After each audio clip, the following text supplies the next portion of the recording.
खुलुमबाय। दिनै बाथौ बिबुंसारा दंफैयो उदालगुरि हरिसिंगा फुंबिलि दालाय बाथौ गौथुमनि सिङाव थानाय ननायस्रि माइनाव फोथाराव। दिनै बेवहाय फुंबिलि दालाय बाथौ गौथुमनि सिङाव थानाय रायजो राजा बिथांमोना दिनै बेवहाय ज' जाफैदों।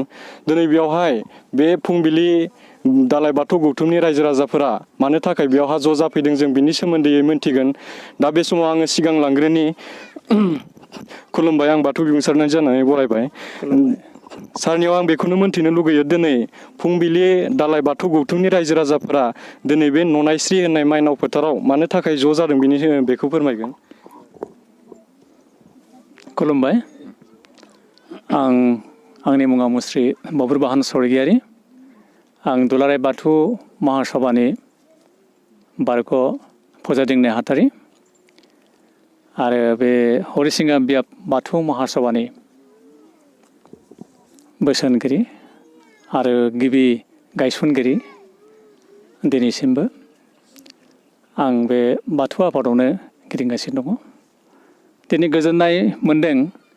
दिनै हरिसिंगा बियाब बाथौ महासभानि सिङाव थानाय बे फुंबिलि गुदि बाथौ महासभाया बे ननायस्रि माइनाव फोथाराव फैगौ जानुवारि दाननि 2020 मायथाइनि 26, 27 आरो 28 खालाराव बे फुंबिलि गुदि बाथौ महासभानि रुफाथि मायथाइ फोरबो खुंथाय जागोन। बेहाय जोबोद गोजोननाय मोन्दों। मानो होनब्ला बे दिनैनिफ्राय जे हरिसिंगा बियाब बाथौ महासभाया 84 बोसोर जालांबाय। नाथाय दिनै बे फुंबिलि बाथौ महासभाया दिनै 25 बोसोराव आगान सुरबाय। रुफाथि मायथाइ फोरबो खुंनायनि बे लाहार फाहार खालामदों आरो बेखौ जोबोद गोजोननाय मोन्दों जे बिथांमोना बै 25 बोसोर आवगायाव बे फुंबिलि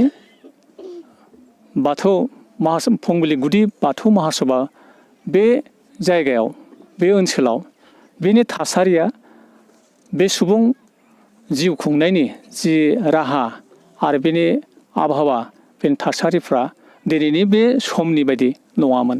जोबोद दुखु जारला खस्थ'जों बे हाग्रा बंग्रा मोसौ मैसो अनेक बहाय दङमोन। लामा हान्थिनायबो जेबो मोजां राहा बेफोर गैयामोन। थेवब्लाबो बिथांमोना जोंनि हरिसिंगा बियाब बाथौ महासभा 1985 मायथाइयाव गायसननाय समनिफ्रायनो जों बहाय फैदोंमोन।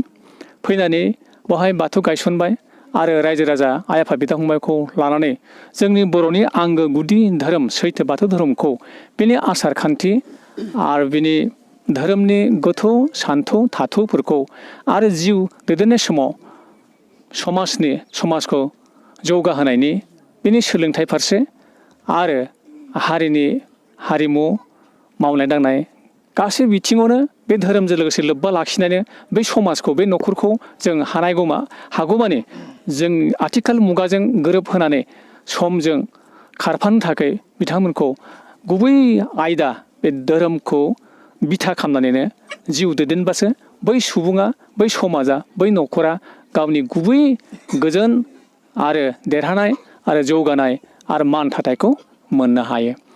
दिनै आसा खालामदों बे फुंबिलि गुदि बाथौ महासभाया जे रुफाथि मायथाइ फोरबो खुंथाय जे खुंगोन, बे खुंनायनि गेजेरजों आं मिजिंथिदों जे बे फैबाय थानाय बे रुफाथि मायथाइ खुंथाय सानाव बिथांमोननि बे सानथामनि हाबाफारियाव गोसो मोदोम जिउ होथाबनानै आरो गावनि आंगो गुदि सैथो बाथौ धोरोमखौ सिबिनायनि गेजेरजों मुलुग दरबाराव ओरैबायदि मिथिजाथों बा मोनसे फोसावनाय जाथों, लोगोसे मुलुगाव बिलात लाथायाव बिश्व सान्ति जाथों, गोरोबनाय, खौसेथि, जौगानाय आरो बाथौ धोरोमखौ फोगोमनाय, फेहेरनाय आरो फोसाबनाय गासै बिथिङावनो बे फुंबिलि गुदि बाथौ महासभानि गेजेरजों जोंनि बर'नि गुदि बाथौ धोरोम, सैथो बाथौ धोरोमनि गासै बिथिङा मिथिसारनायजों लोगोसे मुलुगाव बे गोजोना सफैथों, आं बेखौ हास्थायनाय जादों। गोजोननाय थाबाय बेखिनिखौ मोनथिनायनि थाखाय। आं बेखौ मोनथिनो लुगैबावो, बे रुफाथि मायथाइ जे खुंनो थांगासिनो दङ नोंथांमोना, बे रुफाथि मायथाइखौ खुंनो थाखाय बेवहा माबा आफादफोर दादों नामा, बेखौ एसे मिथिहोगोन। बे फुंबिलि गुदि बाथौ महासभाया बिथांमोननि बे रुपाथि मायथाइ फोरबो खुंथायनि थाखाय बेवहाय बानजाय आफाद दङ आरो बानजाय आफादनि गेजेरजों बिथांमोना बे सानथामनि हाबाफारिनि गेजेरजों बेहाय गासै रायजोफोरनि थाखाय रायजो राजानि थाखाय जिखिनि सुबिदा नांगौ बेयाव 20 मोनसे दालाय आफादनि गेजेरजों गासैखौबो साखा फारा खालामनानै थाग थियारि खालामनाय बिथांमोना जों बिनिफ्राय मिथिनो मोनदों जे बेखौ मोजाङै जोंगा मागाहाय बेनिफ्राय लाहार फाहारनि जिथुनाखि खामानि मावदों बेहा गासैबो रायजो राजाफ्रा बेयाव हेफाजाब होफैदों। साबायखर थाबाय बेखिनिखौ मोनथिनायनि थाखाय। जों बेयावहा मोनथिनो लुगैबावगोन बे रुपाथि मायथाइखौ खुंनो थाखाय बे रायदाव आफाद एबा आरसि बिथांमोना जोंजों लोगोसे दंफायो। बिथांमोननियाव जों बेखौनो मोनदे रुपाथि मायथाइ खुंनो थाखाय बेसेबां साखाफारा जादों बेखौ एसे फोरमायगोन। गिबियावनो बाथौ बिबुंसारखौ फुंबिलि प्राइमारि बाथौ महासभानि आङो मावफुं आफादगिरि जानानै बरायग्रोबाय। बे समाव आं बेखौनो बुंनो सानोदि जोंहा फुंबिलि गुदि बाथौ महासभाया फैगौ 22, 27 आरो 28 जानुवारि 2020 मायथाइयाव रुपाथि फोरबो खुंथाय खुंगोन। बेवहाय जोङो हाबाफारिफोरखौ फारि फारि मावलांनो थाखाय आखायाव लादों आरो बेवहाय जोंहा गोबां दालाय आफादफोर जों दानानै लानाय जादों। दिनैनि नैबे समाव जोंहा गुबै सायनासालिनि लाइ खुन्थिया गायसननाय बे हाबाफारियाव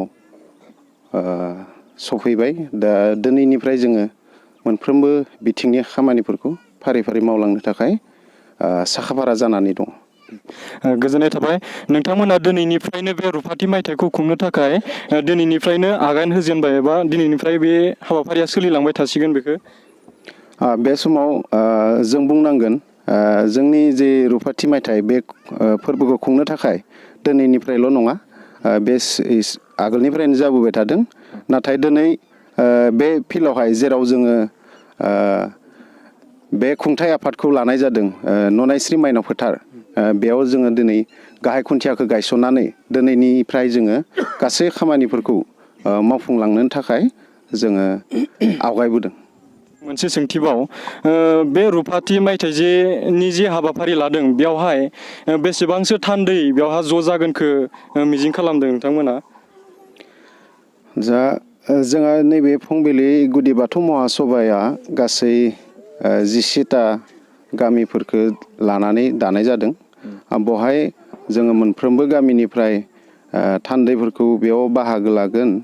बेयावहाय बेसेसो थान्दै बाहागो लागोन बेखौ आङो बुंथ'नो हानाय नङा। नाथाय बेवहाय जोंहा हरिसिंगा बियाब बाथौ महासभा, बेयाव गोथार बाथौ सान फालिथाय नैथि मंगलबार मागो दाननि, बेयाव गासै बियाबाव 56 गामि दङ। दा बेवहाय बै 28 अक्ट' जोंनि गेवलां मेल बा नैथि मंगलबार बाथौ सान फालिथाय, बेवहाय गोबां रायजो राजाफ्रा बेवहाय बाहागो लाफैगोन। हरिसिंगा बे बियाबनि सिङाव थानाय मोनफ्रोमबो गामिनिफ्राय लोब लोब बाहागो लाफैगोन। आं आसा खालामदों बेवहाय जोङो 10,000सो मानसिया बेवहाय जुथुमगोन। गोजोननाय थाबाय बेखिनिखौ मोनथिनायनि थाखाय। बे रुपाथि मायथाइ जे जानो थांगासिनो दङ, बिथांमोना बेवहाय 10,000 थान्दै बिथांमोनखौहाय जिरायनो हानो थाखाय मोनसे बेवहाय पेन्डेल लुनायनि हाबाफारि बिथांमोना सोलिगासिनो दङ।